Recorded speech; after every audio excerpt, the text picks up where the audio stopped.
The crimson sun of Kepler 442b cast long shadows across the battlefield as Commander Zara Vex pressed herself against the twisted metal remains of what had once been a proud Galactic Alliance cruiser. The acrid smell of burning plasma and melted hull plating filled her nostrils, mixing with the copper taste of fear that had become all too familiar over the past 72 hours. Around her, the scattered remnants of the 7th Fleet tried desperately to maintain some semblance of order. What had begun as a routine patrol mission along the Outer Rim territories had turned into a nightmare of epic proportions. The Vorthak hegemony had struck without warning, their massive dreadnoughts emerging from hyperspace like harbingers of doom. Status report, Zara called into her communicator, her voice steady despite the chaos erupting around them. Plasma bolts streaked overhead, their blue-white trails leaving temporary scars across the alien sky. "We've lost 60% of our fleet strength, Commander," came the strained voice of Lieutenant Torres from his position behind a makeshift barricade. "The Kepler station is holding for now, but their shields are down to 20%. We estimate maybe 6 hours before total collapse." Zara closed her eyes for a moment, allowing herself exactly 3 seconds to process the magnitude of their situation. The Kepler station housed nearly 2 million civilian miners, researchers, and their families. It was one of the most important mining operations in this sector, providing rare minerals essential for faster-than-light travel throughout the Alliance. If it fell to the Vorthak, the ripple effects would be felt across dozens of systems. The Vorthak were unlike any enemy the Galactic Alliance had faced before. Where other hostile species fought for territory, resources, or political power, the Vorthak seemed driven by something far more sinister. They didn't just conquer worlds, they consumed them entirely, stripping away every trace of life and leaving behind nothing but barren rocks floating in space. Their technology was superior in every measurable way. Their ships were larger, faster, and better armed. Their energy shields could withstand direct hits from Alliance heavy cruisers. Their plasma cannons could punch through the thickest armor plating like it was paper. Most terrifying of all, they seemed to feel no fear, no hesitation, no mercy. "Commander Vex, this is Admiral Chen aboard the Intrepid," a new voice crackled through the communications array. "We're pulling back to the secondary defensive line. Your ground forces need to evacuate immediately." Zara looked across the battlefield toward the towering spires of Kepler Station in the distance. Smoke rose from dozens of impact points where Vorthak bombardment had already begun taking its toll. She could see the tiny figures of civilians being evacuated through the lower levels, streaming toward whatever transport ships remained operational. "Negative, Admiral," she replied, surprising herself with the firmness in her voice. "We have 2 million civilians who need more time to evacuate. My people will hold this position." "Commander, that's an order. The Vorthak have committed their entire battle group to this attack. Our tactical analysis shows less than a 5% probability of successful defense. Don't throw away lives for a lost cause." The communication channel fell silent except for the distant rumble of explosions. Zara knew Admiral Chen was right from a purely tactical standpoint. The smart military decision was to cut losses and retreat to fight another day. But, as she watched a group of Vorthak drop pods descending toward the civilian sectors, she realized that some things were more important than tactical superiority. "Torres, gather the squad leaders," she ordered. "We're going to buy those civilians every minute we can." Within minutes, the remaining officers of the Ground Defense Force had assembled around Zara's position. There were perhaps 300 Alliance soldiers left combat-ready, facing an enemy force estimated at over 10,000. The math was simple and unforgiving. "I won't lie to you," Zara began, looking each of her officers in the eye. "This is a losing fight by any reasonable measure. Anyone who wants to pull back with the Admiral has my permission to go. No questions asked, no judgment made." She paused, watching their faces. These were good soldiers, veterans of conflicts across the galaxy. They had signed up to defend the Alliance, but they hadn't signed up to die in a hopeless last stand. "But those civilians behind us didn't ask to be caught in the middle of this war," she continued. "They're miners, teachers, doctors, engineers. They have children. They have families. And, right now, we're the only thing standing between them and complete annihilation." Lieutenant Torres was the first to speak up. "What's the plan, Commander?" Zara felt a surge of pride despite their desperate circumstances. "We're going to use the terrain to our advantage. The Vorthak may have better technology, but they don't know this ground like we do. We'll set up ambush points here, here, and here. She indicated positions on her tactical display. Hit and run tactics. Make them pay for every meter of ground. Commander, interrupted Sergeant Kim, her demolitions specialist. I've been monitoring Vorthack communications. They're not just here for the station. They're looking for something specific. Some kind of archaeological site in the old mining tunnels. This was new information that changed everything. If the Vorthack had a specific objective beyond simple conquest, it might provide leverage the Alliance could use.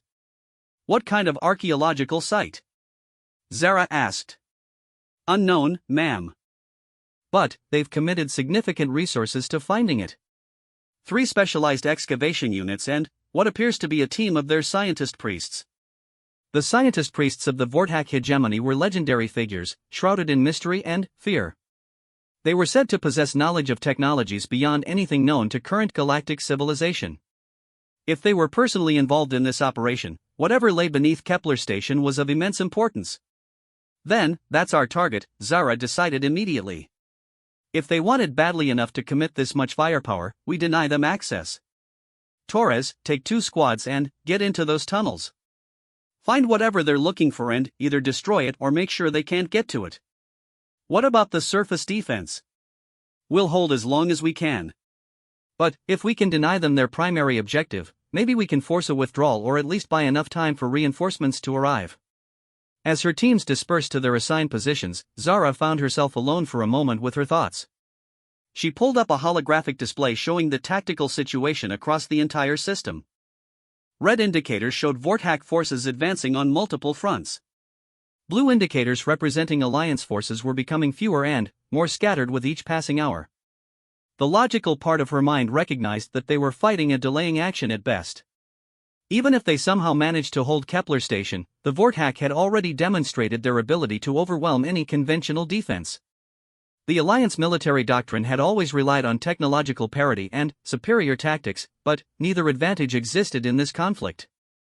A massive explosion somewhere behind her sent a tremor through the ground, reminding her that philosophical considerations would have to wait. The Vorthack ground assault had begun in earnest. The first wave came exactly as predicted. Vorthack shock troops emerged from their drop pods with mechanical precision, advancing across the battlefield in perfect formation. Their powered armor gleamed dully in the alien sunlight, and their energy weapons charged with an ominous whining sound that had become the soundtrack of defeat across dozens of worlds. Zara's forces opened fire from concealed positions among the wreckage, their projectile weapons and energy rifles creating a deadly crossfire. For a moment, it almost seemed like conventional tactics might work. Several Vorthack soldiers stumbled and fell under the concentrated fire. But then, the enemy adapted with frightening speed.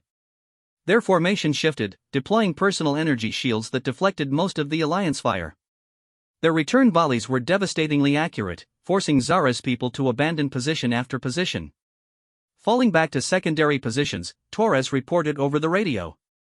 His voice was tight with controlled fear. We've lost 8 soldiers in the first engagement. 8 soldiers lost for maybe a dozen Vorthack casualties. At that rate of exchange, her force would be eliminated within the hour. The second wave brought heavier equipment. Vorthack battlemechs, each standing nearly 4 meters tall, strode across the battlefield with earth-shaking steps. Their integrated weapons systems could level entire buildings with single shots. Alliance anti-armor weapons seemed almost ineffective against their thick plating and energy barriers. Commander, this is Kim in the tunnels, came an urgent transmission. You need to see what we've found down here. I'm a little busy right now, Sergeant, Zara replied while ducking behind cover as a plasma bolt melted the rock inches from her head. Ma'am, with respect, this changes everything. We've found ruins. Ancient ruins. And they're definitely not from any known galactic civilization. Despite the battle raging around her, Zara felt a chill run down her spine. Ancient ruins predating known galactic civilization were the stuff of legend and academic speculation. Most scientists believed that current spacefaring species represented the first truly advanced civilizations in this galaxy. How ancient are we talking? Preliminary scans suggest millions of years, Commander. And there's something else. The Vorthack aren't the only ones interested in this site. There are signs of recent excavation that predate their arrival by several months. Who else would be conducting unauthorized archaeology in Alliance territory? Unknown, but, whoever it was, they found something significant. There's a chamber down here that's been completely cleared out. Whatever was in there, it's gone. The implications were staggering. If some other faction had discovered ancient technology on Kepler 442b and removed it before the Vorthak arrival, it might explain the hegemony's desperate assault on the system. They weren't just conquering territory, they were trying to recover something that had already been taken. A thunderous crash nearby brought Zara's attention back to the immediate crisis. One of the Vorthak battlemechs had broken through their defensive line and was advancing directly toward the civilian evacuation zones. Her remaining soldiers were concentrating their fire on the massive machine, but their weapons were having minimal effect. All units, focus fire on the lead mech, she ordered. We need to bring it down before it reaches the transports. But, even as she gave the order, Zara knew it was hopeless. Her soldiers were brave and well-trained, but they simply didn't have weapons capable of penetrating heavy Vorthak armor. She watched helplessly as the battlemech continued its relentless advance, each step bringing it closer to the defenseless civilian ships. Then, something impossible happened. The air above the battlefield shimmered, and space itself seemed to tear open like fabric. From that tear emerged a ship unlike anything in known galactic databases. It was sleek and angular, with hull plating that seemed to absorb light rather than reflect it. Strange energy patterns played across its surface in colors that hurt to look at directly. The unknown vessel moved with impossible grace for something of its size, positioning itself between the Vorthak forces and the evacuation ships. Without any visible weapons ports or energy buildup, the mysterious craft unleashed a barrage of devastating force. The Vorthak battle mech that had been advancing on the civilians simply ceased to exist. Not destroyed or damaged, but gone as if it had never been there at all. Other Vorthak units began retreating immediately, their formation breaking apart in apparent panic. What in the name of all that's holy is that thing? Torres asked over the radio. Before anyone could respond, the unknown ship transmitted on an open channel. The voice that emerged was unmistakably human, speaking perfect Alliance standard with what sounded like an old Earth accent. Alliance Ground Forces, this is Captain Sarah Mitchell of the Terran Defense Corps. We're here to provide assistance. Please maintain your current positions while we clear the immediate threat. Zara felt her heart stop. The Terran Defense Corps had been declared lost with all hands over 2 years ago during a classified mission to investigate reports of ancient technology in the Galactic core. The entire fleet had vanished without a trace, presumed destroyed. Captain Mitchell, this is Commander Vex. Your status was listed as missing and presumed Kia. What is your current situation? That's a long story, Commander, and we don't have time for it right now. The Vorthak have called in reinforcements. We're tracking at least 3 more battle groups en route to this system. We need to finish this quickly and evacuate all personnel. As if to punctuate her words, the mysterious ship unleashed another wave of attacks. This time, entire formations of Vorthak soldiers and vehicles disappeared in flashes of impossible light. The enemy retreat became a full rout as surviving units fled toward their extraction points. But, even as the immediate threat receded, Zara realized that their situation had become infinitely more complex. The arrival of supposedly dead human soldiers wielding unknown technology raised questions that went to the very heart of everything she thought she knew about the war against the Vorthak. And, if Captain Mitchell was right about incoming reinforcements, their victory might be short-lived. Whatever the Vorthak were seeking on Kepler 442b was important enough for them to commit their entire regional fleet to its recovery. The battle for Kepler Station was over, but Zara had the distinct feeling that the real war was just beginning. The interior of the Terran vessel defied everything Commander Zara Vex thought she knew about human technology. As she followed Captain Mitchell through corridors that seemed to bend light around their edges, she tried to process the impossible things she had witnessed in the past hour. The ship's walls were smooth and seamless, made from a material that appeared to shift between metal and something almost organic. Soft lights emanated from no visible source, creating an atmosphere that was both familiar and utterly alien. The air itself felt different, charged with an energy that made her skin tingle. I know you have questions, Mitchell said as they walked. She was a woman in her 40s with short gray hair and eyes that seemed to hold depths of experience that went far beyond her apparent age. Her uniform was recognizably human but made from materials that shifted color subtly as she moved. Most of them will have to wait until we're secure, but I can give you the basics. They entered what appeared to be the ship's command center, though it bore no resemblance to any bridge Zara had ever seen. Instead of traditional control consoles, there were curved surfaces that responded to touch and thought simultaneously. Holographic displays showed tactical information in three-dimensional detail that made Alliance systems look primitive by comparison. 2 years ago, my fleet was investigating reports of ancient ruins in the Galactic core, Mitchell began, her attention split between Zara and the tactical displays around them. What we found changed everything we thought we knew about galactic history. The ruins weren't just archaeological curiosities. They were active installations left behind by a civilization that transcended physical existence millions of years ago. The precursors, Zara whispered, using the term from theoretical xenoarchaeology that described hypothetical advanced civilizations. We called them the Builders, Mitchell replied. And they left behind more than just ruins. They left behind technology that operates on principles beyond our current understanding of physics. Weapons that can unmake matter at the quantum level. Ships that travel through dimensions we can't even perceive. And, most importantly, they left behind a warning. A new holographic display materialized showing a star map of the galaxy. Red markers indicated dozens of systems under Vortac control, spreading outward from the galactic rim in an expanding pattern of conquest. The Vortac aren't just another aggressive species, Mitchell continued. They're refugees from another dimension, fleeing something that destroyed their original reality. But they're not content to simply find a new home. They're trying to reshape this entire galaxy into a replica of what they lost, regardless of what happens to existing life. Zara stared at the display, watching the red markers creep steadily inward toward the core systems where billions of Alliance citizens made their homes. How do we stop them? With builder technology, we can match their firepower. But that's not enough. The real threat isn't their current invasion. It's what they're trying to awaken. Another display showed detailed scans of the ruins beneath Kepler Station.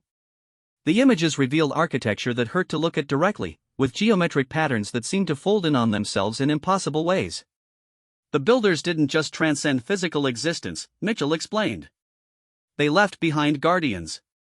Automated systems designed to protect this galaxy from exactly the kind of dimensional incursion the Vortac represent. But those systems need to be activated, and the activation keys are scattered across dozens of worlds. And the Vortac know this? They've been systematically hunting down builder sites for decades, trying to either claim the technology for themselves or destroy it to prevent its activation. Kepler Station was one of the key sites. If they had managed to penetrate the lower ruins, they could have set back our efforts by years. Lieutenant Torres' voice crackled through Zara's communicator. Commander, we've got multiple hyperspace signatures incoming. Large ships, definitely Vortac configuration. Mitchell moved to a central console, her hands dancing across surfaces that responded with flowing displays of information. 3 battle groups, just as I predicted. Admiral Fractar is leading personally. He's one of their dimensional engineers, responsible for some of their most devastating conquests. Can we evacuate the civilians before they arrive? Most of them, yes. But we can't abandon this site. There's still builder technology in the deep ruins that we need to recover. If the Vortac claim it, they'll have a significant advantage in future engagements. Zara found herself facing an impossible choice. Her duty as an Alliance officer was to protect civilian lives above all else. But, if Mitchell was right about the larger stakes, abandoning the builder technology could doom billions of others. What exactly are we talking about recovering? Mitchell gestured to a new display showing deep subsurface scans. A builder command nexus. Think of it as a communication and control center for their automated defense network. With it, we can coordinate the activation of builder sites across the galaxy. Without it, each site has to be activated individually, a process that would take decades we don't have. How long do we need? My team can reach the nexus and extract it in approximately 6 hours. But we'll need the surface secured during that time. The Vortac will throw everything they have at this position once they realize what we're doing. 6 hours against 3 Vortac battle groups with Admiral Fractar commanding personally. The tactical computers in Zara's head ran through probability calculations and came up with numbers that were essentially zero. Captain Mitchell, I need to know exactly what we're dealing with. What happened to your fleet during those 2 years? How did you acquire this technology? Mitchell was quiet for a long moment, her eyes focused on something beyond the tactical displays. When she spoke, her voice carried the weight of experiences that went beyond normal human understanding. We found a builder archive world in the galactic core. A planet-sized library containing the accumulated knowledge of a civilization that had existed for millions of years. The technology you see around you isn't just builder-derived. It's integrated with our own neural patterns, our consciousness itself. She held up her hand, and Zara watched in amazement as the skin seemed to become translucent, revealing networks of energy flowing beneath like luminous veins. We're not entirely human anymore, Commander. The integration process changed us fundamentally. We think faster, perceive reality in multiple dimensions simultaneously, and can interface directly with builder technology. But we retained our humanity, our core values and emotions. That's what makes us effective against the Vorthack where pure builder automation failed. Failed? The builders were defeated? Not defeated. They transcended to avoid destruction by the same dimensional parasites the Vorthack are fleeing from. But transcendence meant abandoning physical reality, leaving behind only automated guardians. Those guardians are powerful but limited. They can't adapt, can't think creatively, can't make the kind of split-second decisions that warfare requires. A new alarm sounded throughout the ship, and the tactical displays updated to show the first Vorthack battle group dropping out of hyperspace at the edge of the system. Decision time, Commander, Mitchell said. We can evacuate your people and fall back to fight another day. Or we can make a stand here and potentially change the course of this entire war. Zara looked at the displays showing massive Vorthack dreadnoughts beginning their approach toward Kepler Station. Each ship was kilometers long, bristling with weapons that could reduce planets to rubble. The sensible choice was obvious. But then, she thought about the expanding red markers on Mitchell's galactic display, representing billions of lives that would be lost if the Vorthack succeeded in their dimensional reshaping of the galaxy. She thought about the 2 million civilians who had trusted her protection, and the millions more on worlds that didn't even know they were under threat. What do you need from my forces? Mitchell smiled, and, for a moment her enhanced features looked completely human. Ground defense while my team penetrates the deep ruins. The Vorthack will attempt orbital bombardment, but this ship can provide cover against that. What we can't handle is the ground assault they'll launch once they realize we're going for the Nexus. How many troops are we talking about? Thrakdar typically deploys 60,000 ground forces for a major operation. They'll come in waves, testing our defenses before committing to a full assault. 60,000 against her 300 surviving soldiers, even with whatever backup Mitchell could provide. The numbers were absurd. I'll need to coordinate with my remaining forces, Zara said. And I'll need to know exactly what capabilities you can provide for support. Follow me, Mitchell replied, leading her toward what appeared to be a weapons control center. The chamber they entered was unlike anything in Alliance military doctrine. Instead of traditional weapons, the walls were lined with crystalline structures that pulsed with inner light. Engineers who had clearly undergone the same integration process as Mitchell worked at stations that seemed to respond to their thoughts rather than physical input. Builder weapons operate on principles beyond conventional physics, explained a young man who introduced himself as Lieutenant Commander Park. His eyes held the same enhanced depth as Mitchell's, and, when he moved, Zara could see the energy networks flowing beneath his skin. We don't just destroy targets, he continued. We can phase them out of local spacetime, temporarily suppress their molecular cohesion, or redirect their kinetic energy into parallel dimensions. The effect is devastating against conventional forces, but the Vorthack have developed countermeasures based on their own dimensional technology. What kind of countermeasures? Reality anchors, Mitchell answered. Devices that lock local spacetime into a single-dimensional framework. Within their area of effect, our more exotic weapons become significantly less effective. We're essentially reduced to conventional firepower, though our weapons are still superior to standard Alliance systems. A new tactical display appeared showing the approaching Vorthack fleet in detail. The lead dreadnought was a massive construct that seemed to bend light around it, with weapon systems that defied easy categorization. The flagship is equipped with a planetary reality anchor, Park noted, pointing to strange protrusions along the ship's hull. Once they deploy it, we'll be fighting on their terms. Then, we need to prevent that deployment, Zara realized. Can your weapons reach them at their current distance? Yes, but attacking them directly would trigger an immediate full-scale assault. Right now they're approaching cautiously, probably trying to determine what happened to their ground forces. If we let them get closer while appearing non-threatening, we might be able to disable the anchor before they can deploy it. It was a dangerous gamble, but Zara could see the logic. Let the enemy close to optimal range while concealing their true capabilities, then strike before they could establish their technological advantage. How long before your team can reach the builder nexus? 4 hours minimum, Mitchell replied. The deep ruins are heavily shielded, and we need to be careful not to trigger any automated defenses that might still be active. And if the Vorthack deploy their reality anchor before then? Then, we're in for the fight of our lives with significantly reduced odds of success. Zara studied the tactical displays, watching the Vorthack fleet's steady approach. The lead elements would be in bombardment range within 2 hours. If they were going to act, it had to be soon. Captain Mitchell, I'm placing my forces under your operational command for this mission. What are your orders? The relief in Mitchell's enhanced features was obvious. Deploy your people in defensive positions around the main access points to the ruins. We'll provide you with enhanced weapons and armor that should help level the playing field. My ship will handle orbital defense, but we need your forces to prevent any ground penetration of the site. Understood. But I need one guarantee from you. What's that? If this goes badly, if we can't hold the position, you prioritize the civilian evacuation over the mission. I won't sacrifice 2 million innocent lives for any technology, no matter how important. Mitchell nodded solemnly. Agreed, Commander. But I think you'll be surprised by what human determination can accomplish when properly equipped.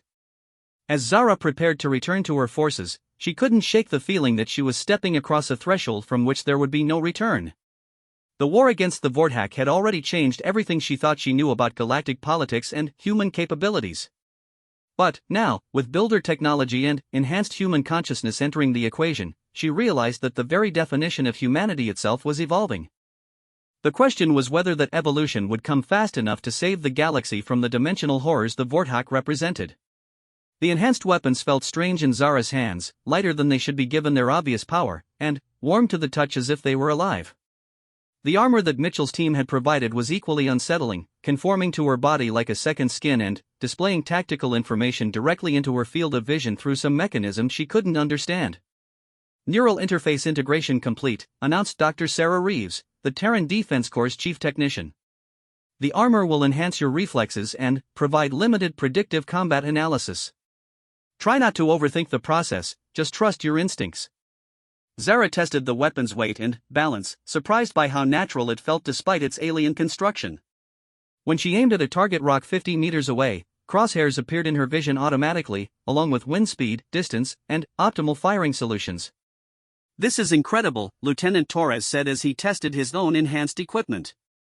It's like having a complete tactical computer integrated into my nervous system. The technology adapts to human neural patterns, Dr. Reeves explained. The builders designed their systems to work with any sufficiently advanced consciousness, and humans have proven surprisingly compatible. The integration process normally takes weeks, but we've developed emergency protocols that provide basic functionality immediately. Around the ruins site, Zara's remaining forces were taking up defensive positions with their new equipment. 300 Alliance soldiers against an incoming Vorthack army was still impossible odds, but at least now they had weapons that could actually hurt the enemy. The first sign of the coming assault was a change in the light. The sky above Kepler Station took on a reddish tinge as massive ships moved into bombardment position. Admiral Fraktar was clearly not planning a subtle approach. Orbital bombardment commencing in 60 seconds, came Mitchell's voice through the enhanced communication system. All ground forces, prepare for defensive operations. The first barrage lit up the sky like a second sun. Streams of plasma and exotic energy weapons hammered down from the Vorthack fleet, targeting key defensive positions around the ruins. But, instead of the devastating impacts Zara expected, the attacks were absorbed by shimmering energy barriers that appeared around each target. Ship's defensive grid is holding, Mitchell reported. But they're just testing our capabilities. The real attack will come when they deploy ground forces. The drop pods began falling like metal rain 20 minutes later. Thousands of them, streaming down from the Vorthack ships in perfectly coordinated waves. Each pod carried a squad of elite shock troops equipped with the most advanced weapons the hegemony could provide. Contact in 30 seconds, Torres reported from his position overlooking the main approach. I count at least 2,000 pods in the first wave alone. Zara checked her enhanced weapon one final time and settled into her firing position behind a crystalline barrier that Dr. Reeves had assured her could stop anything short of a direct hit from a battleship main gun. Through her armor's tactical display, she could see the positions of every member of her force, along with predictive tracks showing the most likely Vortak approach routes. The first shock troops emerged from their pods with mechanical precision, their powered armor gleaming in the alien sunlight. They advanced in formation, energy weapons charging with the characteristic whine that had become the sound of defeat across dozens of worlds. "Open fire," Zara ordered. The enhanced weapons roared to life with sounds unlike anything from conventional arsenals. Instead of simple projectiles or energy beams, they fired bursts of coherent force that seemed to tear holes in reality itself. Where the shots struck Vortak soldiers, the results were devastating. Their advanced armor simply ceased to exist, leaving them vulnerable to follow-up shots that eliminated them entirely. For the first time since the war began, human weapons were not just effective against Vortak forces, they were superior. The first wave of attackers was shredded by concentrated fire from positions they couldn't even see clearly. "First wave neutralized," Torres reported with amazement in his voice. 90% casualties with minimal return fire. But Zara knew better than to celebrate early victories. The Vortak were nothing if not adaptable, and their commanders were among the most experienced military minds in the galaxy. The second wave approached differently, using terrain features and the wreckage from their own first wave as cover. They had also deployed portable reality anchors, creating zones where the enhanced weapons were significantly less effective. "Reality distortion detected," Dr. Reeves announced from her monitoring station. "The Vortak are adapting faster than expected. Combat effectiveness will be reduced in anchor zones." The battle quickly devolved into a deadly game of cat and mouse, with human forces trying to engage Vortak troops outside the reality anchor zones while the enemy worked to expand their areas of dimensional control. The enhanced weapons were still superior, but the advantage was no longer overwhelming. "Commander," came Sergeant Kim's voice from her position near the ruins entrance, "we've got a problem. Large-scale movement underground. Something is coming up from below." Zara checked her tactical display and saw seismic readings indicating massive excavation activity directly beneath the builder ruins. Whatever the Vortak were doing, they weren't just trying to capture the surface facilities. "Mitchell, are you seeing this?" "Confirmed, Commander. They've deployed specialized drilling equipment and are attempting to reach the nexus from below. My team is still 2 hours away from the extraction point." The implications were clear. If the Vortak reached the builder nexus before Mitchell's team could secure it, the entire mission would be a failure regardless of how well the surface defense went. "Can we collapse the tunnels?" "Negative. The builder architecture is too robust, and any attempt at demolition might damage the nexus itself." A massive explosion somewhere behind Zara's position indicated that the Vortak had brought heavier weapons to bear. Through her armor's enhanced vision, she could see towering battlemechs advancing through the defensive perimeter, their integrated weapon systems laying down devastating suppression fire. "Fall back to secondary positions," she ordered her forces. "Fighting withdrawal, make them pay for every meter." But even as her soldiers executed the tactical retreat with their usual professionalism, Zara could see that they were being steadily overwhelmed. Enhanced weapons or not, 300 troops could only cover so much ground against an enemy force that seemed endless. "Torres, status report. We've inflicted heavy casualties, but they keep coming. I estimate we've eliminated maybe 3,000 hostiles, but there are at least 10,000 more in reserve. And they're learning to counter our weapons."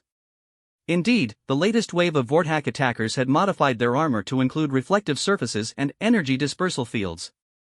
The enhanced weapons were still effective, but required multiple hits to achieve the same results as before.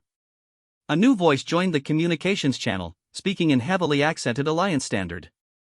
"Alliance forces, this is Admiral Fraktar of the Vortak hegemony. You are outmatched and surrounded. Surrender now, and we will grant you quick deaths." "Go to hell," Zara replied without hesitation. "Your bravery is noted but pointless. We have already breached the lower ruins and will soon claim the builder artifacts for our own purposes. Your sacrifice achieves nothing." But even as he spoke, something changed in the tactical displays. New contacts were appearing at the edge of the system, emerging from hyperspace with energy signatures unlike anything in known databases. Mitchell, are you tracking the new arrivals? Confirmed, and you're not going to believe this. It's the rest of my fleet. All 47 ships, including the Prometheus with Captain Rodriguez commanding. Zara felt a surge of hope despite their desperate circumstances. If the entire Terran Defense Corps had survived their encounter with builder technology, the odds had just shifted dramatically. Time to extraction, she asked. 45 minutes. Can you hold that long? Before Zara could answer, the ground beneath her feet began to shake violently. Through cracks in the surface, strange lights were beginning to emerge, pulsing with rhythms that seemed to correspond to some vast heartbeat. What the hell is that? The Nexus is activating, Dr. Reeves announced with excitement and terror in equal measure. The Vorthack excavation has triggered some kind of automated defense sequence. The strange lights were growing brighter, and Zara could feel a pressure in the air that made her enhanced armor systems flicker and hum with uncertainty. Around the battlefield, both human and Vorthack forces had stopped fighting to stare at the phenomenon. Mitchell, what exactly happens when a builder Nexus activates? We don't know. This is the first time we've seen it happen. That was not the answer Zara had hoped for. The lights beneath the surface were now bright enough to be seen through solid rock, creating an eerie glow that bathed the entire battlefield in shifting colors that had no names in human language. Admiral Fraktar's voice returned to the communications channel, but now there was an undertone of concern that hadn't been there before. Alliance forces, what have you done? Our excavation teams are reporting massive energy buildups in the lower ruins. We didn't do anything, Zara replied honestly. Your people triggered it. A new voice joined the conversation, speaking in tones that resonated with harmonics impossible for any known species to produce. When it spoke, the words appeared directly in the minds of every conscious being within 100 kilometers. Dimensional intrusion detected. Reality stabilization protocols activating. All unauthorized entities will be removed from local spacetime. The effect was immediate and terrifying. Sections of the Vorthack assault force simply vanished, not destroyed but erased as if they had never existed. Their weapons, their vehicles, their soldiers, all gone without even a flash of light to mark their passing. What the hell was that? Torres shouted over the communications channel. Builder automated defense system, Mitchell replied, her voice tight with concentration as she tried to analyze the readings from her ship's sensors. It's treating the Vorthack dimensional technology as a hostile intrusion and responding accordingly. But the system wasn't discriminating between human and Vorthack forces. Several of Zara's soldiers at the forward positions had also vanished, along with their enhanced equipment and defensive positions. Attempting to identify authorized entities, the voice announced. Scanning neural patterns. Partial match detected. Integration level insufficient. Preparing full consciousness upgrade. Full consciousness upgrade? Zara asked, not liking the sound of that at all. It wants to integrate us completely with builder technology, Dr. Reeves explained rapidly as she analyzed the data flowing through their enhanced systems. The neural interfaces we're using are apparently insufficient for the Nexus to recognize us as authorized users. What does that mean exactly? It means the system is preparing to forcibly evolve our consciousness to match builder specifications. The process would make us effectively immortal and give us access to technology beyond imagination, but we would no longer be human in any meaningful sense. Around them, the remaining Vorthack forces were retreating rapidly toward their extraction points. Admiral Fraktar clearly understood the implications of the situation better than the humans did. Consciousness upgrade commencing. Do not resist. Resistance will result in termination. Zara felt something probing at the edges of her mind, a presence vast and ancient beyond comprehension. It was trying to rewrite her neural patterns, to transform her consciousness into something compatible with builder technology. But, instead of submitting to the process, she found herself fighting back. Her enhanced armor was providing some protection, creating a buffer between her mind and the alien influence. Around her, she could see other soldiers struggling with the same invasion of their thoughts. Mitchell, can you hear me? Barely, Commander. The system is trying to integrate our entire fleet. Some of my people are already undergoing the transformation. Through her tactical display, Zara could see that several of the Terran Defense Corps personnel were beginning to change. Their enhanced features were becoming more pronounced, their energy signatures shifting toward patterns that matched pure builder technology. Can we stop it? Maybe. The Nexus is responding to threat assessment protocols. If we can convince it that we're not a threat to galactic stability, it might abort the forced integration. How do we do that? By doing something fundamentally human. Something that demonstrates our consciousness is already compatible with builder values without requiring modification. The pressure in Zara's mind was increasing, and she could feel her own neural patterns beginning to shift. Whatever they were going to do, it had to be fast. What kind of demonstration? Show it that humans are capable of self-sacrifice for the greater good. The builders valued consciousness that could transcend individual survival for larger purposes. Zara understood immediately. The Nexus was testing them, trying to determine if human consciousness was worthy of builder technology or if it needed to be forcibly evolved to meet their standards. She opened a channel to all surviving forces, both Alliance and Terran Defense Corps. All personnel, this is Commander Vex. We're going to do something that goes against every tactical doctrine in the book. We're going to lay down our weapons and refuse to defend ourselves. Ma'am? Torres asked with confusion evident in his voice. The builder system is testing our consciousness, our values. It needs to see that we're capable of prioritizing larger concerns over individual survival. Everyone, stand down and prepare for whatever comes next. It was perhaps the hardest order she had ever given. Every instinct screamed against deliberately making herself vulnerable in the middle of a combat zone. But, as she lowered her enhanced weapon and stepped into the open, she felt the pressure in her mind beginning to ease. Around the battlefield, human soldiers were following her example, abandoning defensive positions and standing exposed before whatever judgment the builder Nexus would render. Analysis complete. Human consciousness demonstrates acceptable parameters. Forced integration cancelled. Partnership protocols activated. The lights beneath the surface shifted from the harsh white of active scanning to a warmer golden glow. The pressure in the air eased, and Zara felt her mind returning fully to her own control. Partnership protocols, she asked. Human neural patterns compatible with builder objectives. Voluntary integration authorized.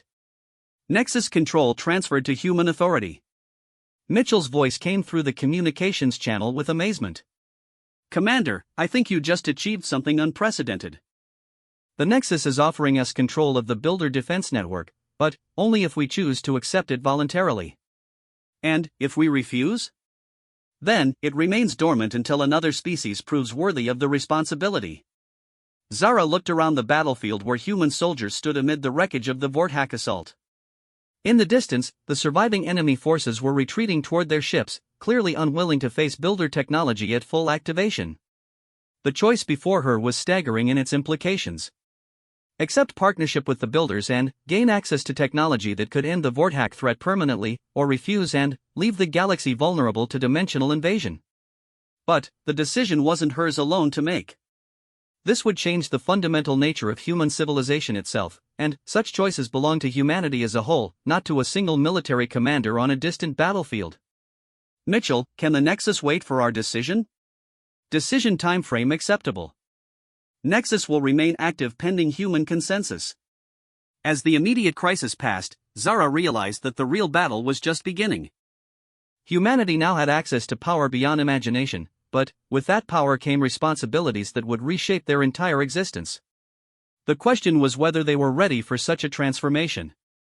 3 weeks after the activation of the Kepler Station Nexus, Commander Zaravek stood in what had once been the Alliance Defense Council chambers on New Geneva. The familiar room had been transformed beyond recognition, with builder interfaces seamlessly integrated into the traditional conference tables and holographic displays that showed real-time data from across the galaxy. The integration had been voluntary, just as the Nexus had promised, but the changes were still profound. Council members who had chosen partial integration moved with enhanced grace and spoke with voices that carried harmonics impossible for unmodified humans. Others, like Zara herself, remained unenhanced but worked alongside companions whose consciousness now spanned multiple dimensions. The Vorthack response has been more aggressive than we anticipated, Admiral Chen reported.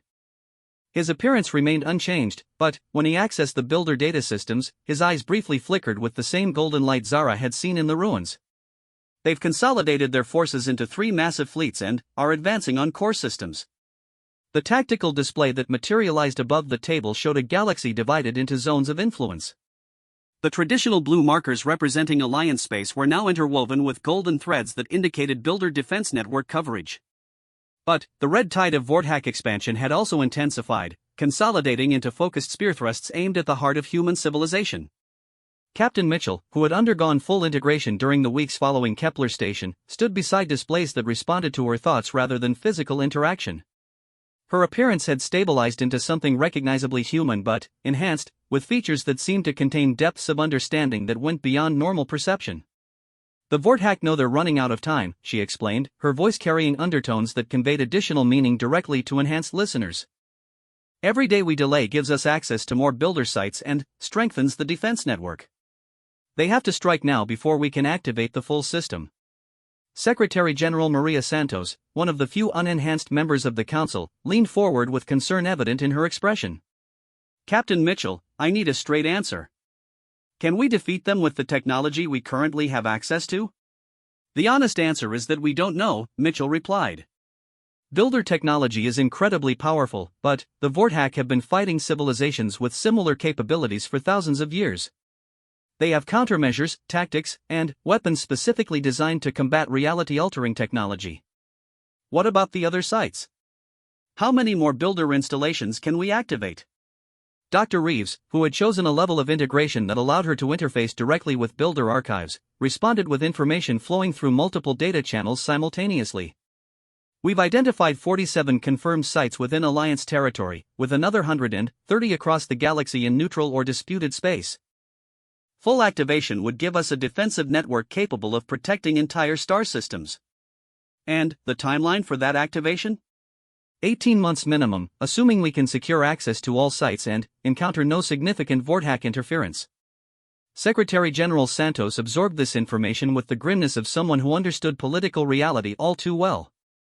"We don't have 18 months. The Vorthack will reach Earth within 6 weeks at their current rate of advance." Earth, the birth world of humanity, home to 8 billion people who had never asked to become part of an interdimensional war. Zara thought about the gardens of her childhood, the oceans that had given rise to life itself, the cities and cultures that represented everything humanity had accomplished in its journey to the stars. "There might be another option," Mitchell said quietly. "The Builder archives contain references to something called a reality lock. It's a one-time activation that would permanently stabilize local spacetime against dimensional intrusion." "That sounds promising," Admiral Chen said. "What's the catch?"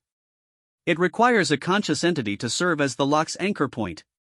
Someone would have to undergo complete consciousness integration with the Builder network and remain permanently stationed at the activation site." The implications hung in the air like a death sentence. Complete integration meant transcending physical existence, becoming something that was no longer human in any meaningful sense. "How many people would be required?" Secretary General Santos asked. "Just one, but they would need to be someone already partially integrated and capable of handling the full transformation without losing their essential consciousness patterns." Everyone in the room understood that Mitchell was describing herself or one of her enhanced crew members. The Terran Defense Corps personnel were the only humans who had survived the integration process with their core personalities intact. "There has to be another way," Zara insisted. "Some alternative that doesn't require human sacrifice." "Commander," Dr. Reeves said gently, "the Builders faced the same choice when their reality was threatened. They chose transcendence over extinction. Sometimes consciousness has to evolve to survive." Before anyone could respond, alarms began sounding throughout the facility. The tactical displays updated to show emergency signals from multiple systems along the galactic rim. "Admiral Chen to Operations Center, report," the Admiral commanded. "Sir, we're receiving distress calls from the Tau Ceti and Wolf 359 systems. Vorthack forces have begun systematic bombardment of planetary surfaces. They're not just conquering anymore, they're sterilizing entire worlds." The display zoomed in to show real-time feeds from the affected systems. What they revealed was horrifying beyond anything they had seen before. Vorthack ships were unleashing weapons that didn't just destroy cities and military installations, they were erasing the fundamental quantum signatures that allowed matter to exist in normal spacetime.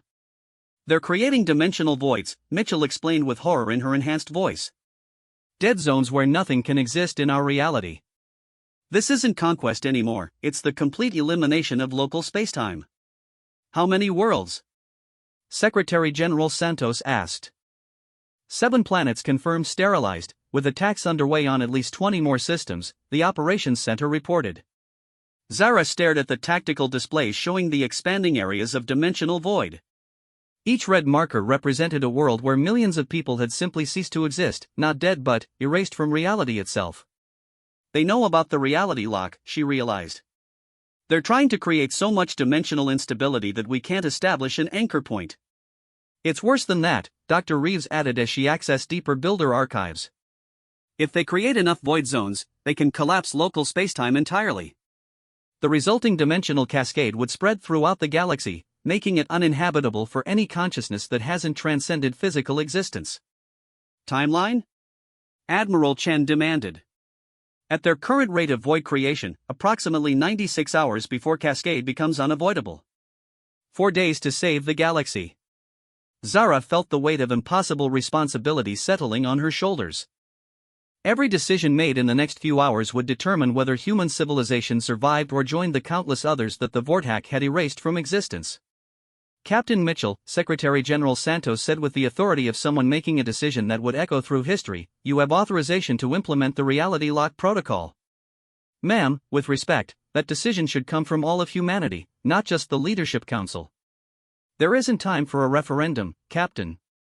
We're asking you to make the ultimate sacrifice to save our species." Mitchell was quiet for a long moment, her enhanced features reflecting internal calculations and considerations that went beyond normal human thought processes. When she spoke, her voice carried the weight of absolute certainty. "I'll do it, but not alone. The reality lock is more stable with multiple anchor points. I'll need volunteers from my crew who are willing to undergo the final integration." "How many volunteers?" 12. 13 including myself. It's the minimum number required for a stable galactic scale lock. 13 people giving up their humanity to save everyone else. The mathematics of sacrifice had never been so stark.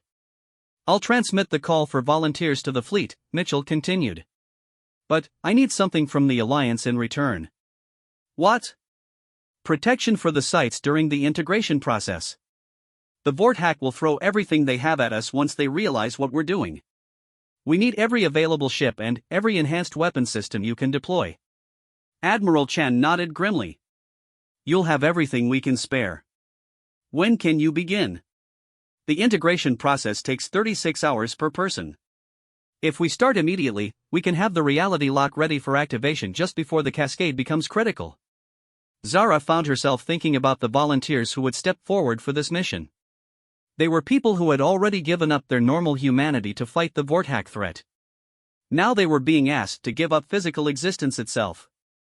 "Captain," she said, "is there any possibility of reversing the process? Could the volunteers ever return to normal human consciousness?" Mitchell's expression showed a sadness that transcended normal human emotion. "No, Commander. The reality lock requires permanent commitment. We'll become part of the fundamental structure of spacetime itself. We'll exist, but not in any way that allows for normal interaction with physical reality." "But you'll still be conscious? Still be you?" "In a sense. We'll retain our core personalities and memories, but our awareness will be expanded to encompass dimensions of reality that physical consciousness can't perceive. We'll be human in origin but no longer human in practice."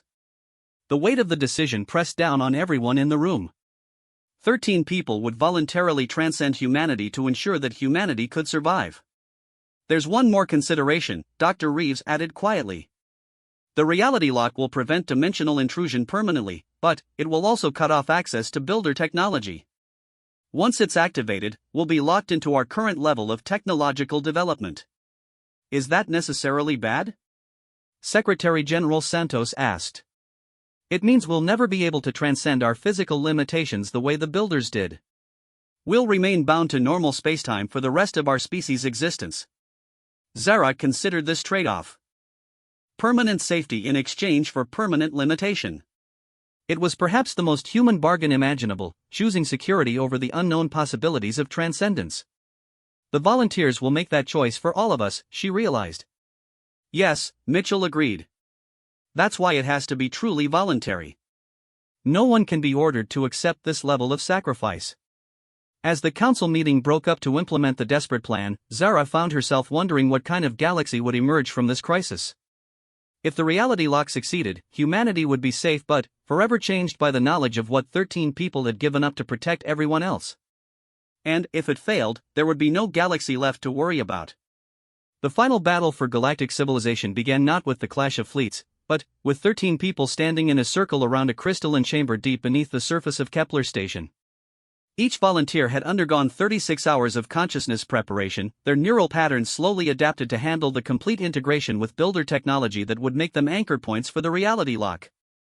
Commander Zara Vex watched from the observation platform as Captain Mitchell and her chosen companions prepared for transformation that would take them beyond physical existence.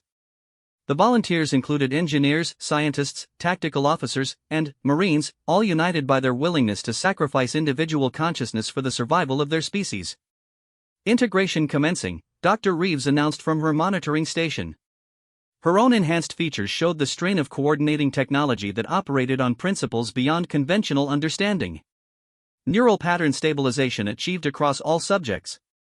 Below them, the volunteers stood motionless as energy patterns began flowing between their bodies and the crystalline structures surrounding them. The process was beautiful and terrible to observe, consciousness itself becoming visible as streams of light that connected individual minds to something infinitely larger. Vorthack fleet movements detected, came Admiral Chen's voice through the communication system. 3 battle groups converging on our position. Estimated time to engagement, 47 minutes. Perfect timing, Zara thought grimly. The Vorthack had calculated their assault to coincide with the most vulnerable phase of the integration process. If they could disrupt the reality lock before full activation, the dimensional cascade would proceed unchecked. Status of our defensive forces? Every available Alliance ship plus the entire Terran Defense Corps fleet. We've got good coverage, but they're bringing everything they have.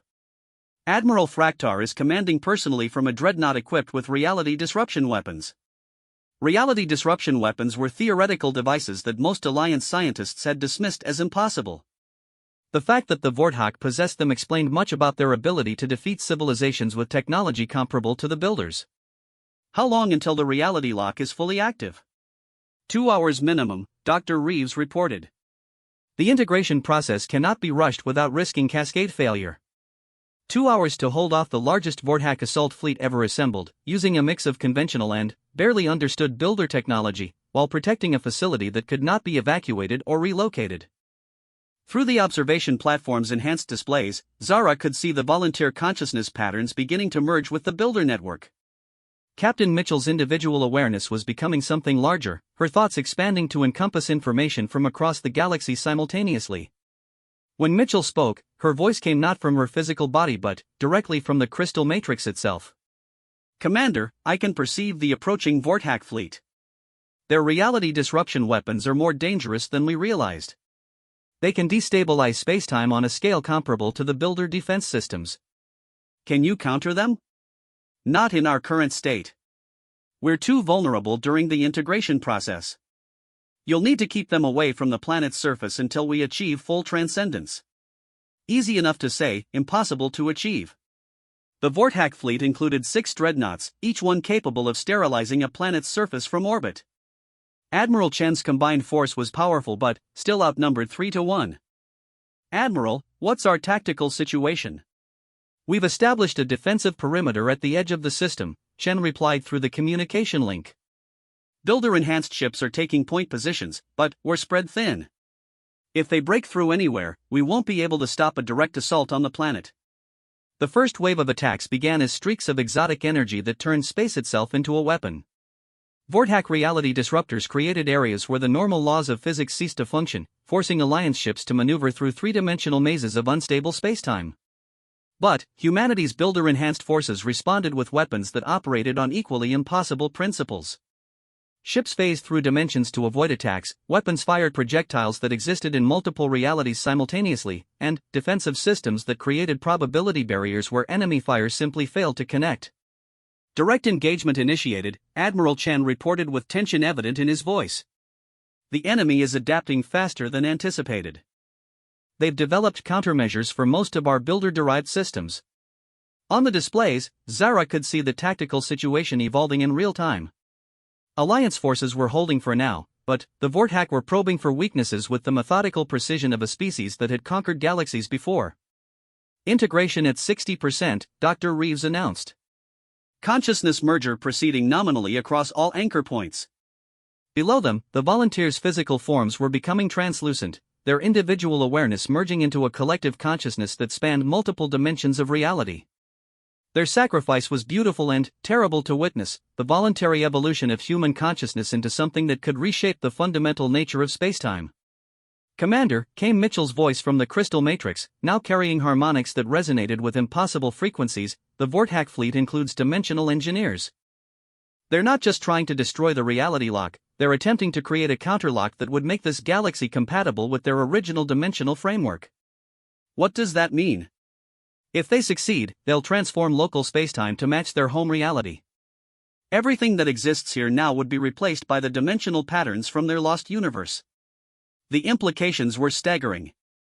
The Vortak weren't just fleeing dimensional parasites, they were trying to recreate their original reality by overwriting the current one. Every living being, every world, every star would be replaced by equivalents from the Vortak's lost dimension. Can we stop them? Only if the reality lock activates before their dimensional engineers complete their work. But they're accelerating their process using reality disruption weapons to destabilize local spacetime. A massive explosion lit up the space around Kepler Station as one of the Alliance heavy cruisers suffered a direct hit from Vortak reality disruptors. The ship didn't just explode, it ceased to exist across multiple dimensions simultaneously, leaving behind a void that distorted nearby space. Admiral Chen to all units, fall back to secondary defensive positions. We're taking heavy casualties. The tactical display showed Alliance forces retreating under overwhelming pressure. Despite their builder-enhanced weapons, they were being systematically destroyed by Vortak technology specifically designed to counter reality-altering capabilities. Integration at 80%, Dr. Reeves reported. But the dimensional disruption from the battle is interfering with the final stages. We need more time. Time they didn't have. The Vortak fleet was breaking through the defensive perimeter, their massive dreadnoughts advancing toward planetary bombardment range. "Mitchell, is there anything you can do from your current state?" "Limited capabilities," came the reply from the crystal matrix. "We're not fully integrated yet, but we can provide some support." The builder nexus beneath Kepler Station began to pulse with increased intensity, sending waves of energy through the planet's crust and into space.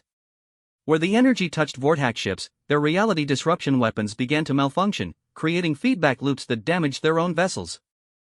But the effort was clearly straining the integration process. Several of the volunteer consciousness patterns flickered, their merger with the builder network becoming unstable. "We can't maintain this level of intervention," Mitchell warned. "It's risking the entire reality lock."